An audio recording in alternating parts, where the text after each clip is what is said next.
साध संगत जी, प्रेम से कहना धन निरंकार जी। एक नई साखी के साथ स्वागत है आप सभी का आपके ही अपने चैनल पर। हमारी आज की साखी का शीर्षक है कांच और हीरा। तो चलिए सुनते हैं आज की ये साखी। साध संगत जी, एक राजा का दरबार लगा हुआ था। क्योंकि सर्दियों के दिन थे इसलिए राजा का दरबार खुले में लगा था। तो पूरी आम सभा सुबह की धूप में बैठी थी। महाराज ने सिंहासन के सामने एक मेज पर जैसे कोई कीमती चीज रखी थी। पंडित लोग, दीवान आदि सभी दरबार में बैठे थे। राजा के परिवार के सदस्य भी बैठे थे। उसी समय एक व्यक्ति आया और प्रवेश मांगा। उसे प्रवेश मिल गया तो व्यक्ति बोला, मेरे पास दो वस्तुएं हैं। मैं हर एक राज्य के राजा के पास जाता हूँ और अपनी बात रखता हूँ। दो चीज़ें होती हैं, दोनों दिखाता हूँ, कोई परख नहीं पाता, सब हार जाते हैं और मैं विजेता बनकर घूम रहा हूँ। अब मैं आपके नगर में आया हूँ। राजा ने उसे बुलाया और कहा, क्या बात है? तो उस व्यक्ति ने अपनी दोनों वस्तुएं मेज पर रख दी। दोनों वस्तुएं बिल्कुल समान आकार की, समान रंग रूप, समान प्रकाश, सब कुछ एक समान। तो राजा ने कहा कि ये दोनों वस्तुएं एक हैं। तो उस व्यक्ति ने कहा, हाँ, दिखाई तो एक जैसी देती हैं लेकिन हैं अलग। इन दोनों में से एक बहुत कीमती हीरा है और एक है कांच का टुकड़ा। लेकिन रूप रंग सब एक है, तो आज तक कोई परख नहीं पाया कि कौन सा हीरा है और कौन सा कांच है। कोई अगर परख कर बता दे कि ये हीरा है और ये कांच है तो मैं मान जाऊंगा। अगर परख खरी निकली तो मैं हार मानूंगा और यह कीमती हीरा मैं आपके राज्य की तिजोरी में जमा करवा दूंगा। यदि कोई ना पहचान पाया तो इस हीरे की जो कीमत है उतनी धनराशि आपको मुझे देनी पड़ेगी। तो इसी प्रकार से मैं कई राज्यों से जीतता आया हूँ। तो राजा ने कहा, मैं तो नहीं परख सकता। दीवान बोले, हम भी हिम्मत नहीं कर सकते क्योंकि दोनों एक जैसे हैं। सब हारे, कोई भी हिम्मत नहीं जुटा पाया। हारने पर पैसे देने पड़ेंगे, इसका कोई सवाल नहीं, क्योंकि राजा के पास बहुत धन है, राजा की प्रतिष्ठा गिर जाएगी, इसका सबको डर था। कोई व्यक्ति पहचान नहीं पाया। आखिरकार पीछे थोड़ी हलचल हुई। एक अंधा आदमी हाथ में लाठी लेकर उठा। उसने कहा कि मुझे महाराज के पास ले चलो, मैंने सारी बातें सुनी हैं और ये भी सुना है कि कोई परख नहीं पा रहा है, एक मौका मुझे भी दो। तो एक आदमी के सहारे वो अंधा व्यक्ति राजा के पास पहुंचा। तो उस अंधे व्यक्ति ने राजा से प्रार्थना की कि मैं तो जन्म से अंधा हूँ, फिर भी मुझे एक मौका दिया जाए जिससे कि मैं भी एक बार अपनी बुद्धि को परख लूँ और हो सकता है कि मैं सफल भी हो जाऊँ, और अगर ना भी सफल हुआ तो वैसे भी आप तो हारे ही हैं। तो राजा को लगा कि इसको मौका देने में क्या हर्ज है। राजा ने कहा, ठीक है। तो उस अंधे व्यक्ति ने उन दोनों चीज़ों को छुआ और पूछा गया कि इनमें से कौन सा हीरा और कौन सा कांच, तुमको यही पर रखना है। साध संगत जी, तो उस अंधे व्यक्ति ने बिना कोई देरी लगाए कह दिया कि ये हीरा है और ये कांच है। जो आदमी इतने राज्यों को जीत कर आया था वो उस अंधे व्यक्ति के सामने नतमस्तक हो गया और कहने लगा, सही है, आपने तो सही पहचान लिया, धन्य हुआ आप। अपने वचन के मुताबिक अब मैं ये कीमती हीरा आपके राज्य की तिजोरी में जमा करवा रहा हूँ। सब बहुत खुश हो गए और जो अंधा आदमी आया था वो भी खुश हो गया कि कम से कम उसकी बुद्धि को एक मौका तो मिला। और जो व्यक्ति दोनों वस्तुएं लेकर आया था वो भी खुश था कि कम से कम कोई तो मिला जिसने सही परख लिया। वह राजा और अन्य सभी व्यक्तियों ने उस अंधे व्यक्ति से एक ही जिज्ञासा जताई कि तुमने कैसे पहचान लिया कि कौन सा हीरा है और कौन सा कांच।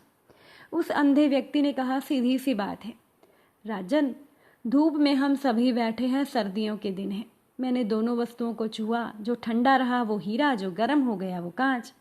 जीवन में भी साथ संगत जी देखना, जो बात बात पर गर्म हो जाए, उलझ जाए, वो है कांच, और जो विपरीत परिस्थिति में भी ठंडा रहे वो है हीरा।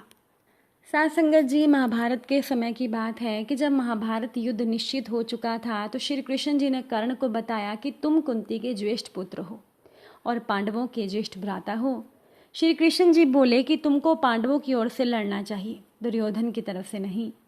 तो कर्ण ने श्री कृष्ण को दुर्योधन की ओर से ही लड़ने का अपना निश्चय बता दिया। कर्ण अपने पक्ष को उचित ठहराने लगा और बोला कि केवल दुर्योधन ने ही उसका साथ दिया था। तो कर्ण ने श्री कृष्ण जी से प्रश्न किए कि शुरू से ही परिस्थितियां मेरे विरुद्ध हैं। कर्ण ने कहा कि मेरी माँ ने मुझे जन्म लेते ही छोड़ दिया, अवैध संतान होने में मेरा क्या कसूर था। गुरु द्रोणाचार्य ने मुझे क्षत्रिय ना होने के कारण मुझे युद्ध शिक्षा देने से इनकार कर दिया, इसमें मेरा क्या कसूर था। द्रौपदी ने मुझे भरी सभा में अपमानित किया क्योंकि मैं राजघराने से संबंध नहीं रखता था। इसमें मेरा क्या कसूर था? एक गाय को अनजाने में मेरा बाण लग गया तो उसके स्वामी ने मुझे श्राप दे दिया। इसमें मेरा क्या कसूर था? मेरे गुरु परशुराम ने मुझे युद्ध की शिक्षा तो दी, लेकिन जब उन्हें लगा कि मैं ब्राह्मण नहीं क्षत्रिय हूँ तो उन्होंने मुझे एक श्राप दे दिया कि जिस समय तुमको इस विद्या की सबसे ज़्यादा ज़रूरत होगी तुम इस विद्या को भूल जाओगे।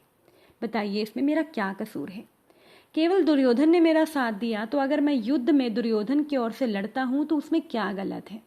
श्री कृष्ण जी ने कर्ण को जवाब दिया और बताया कि उसका निर्णय क्यों गलत है। श्री कृष्ण जी ने जवाब दिया कि कर्ण, तुमने अपनी विपरीत परिस्थितियों के कारण दुर्योधन का साथ देना ठीक समझा, लेकिन परिस्थितियां तो मेरी भी कभी अनुकूल नहीं रही। श्री कृष्ण जी बोले कि मेरा जन्म से पहले मेरे माता पिता जेल में थे, मेरा जन्म कारावास में हुआ। जन्म लेते ही कंस मुझे मारने की प्रतीक्षा कर रहा था, इसीलिए उसी रात मुझे अपने माता पिता से दूर गोकुल में पहुंचा दिया गया।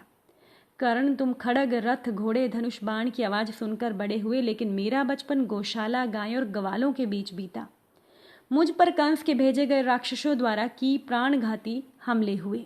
जिन माता पिता ने मुझे पाला, मुझे उन्हें छोड़कर आना पड़ा। मुझे जरासंध के कारण मथुरा छोड़कर द्वारिकापुरी बसना पड़ा, जिस कारण मुझे रणछोड़ नाम दिया गया।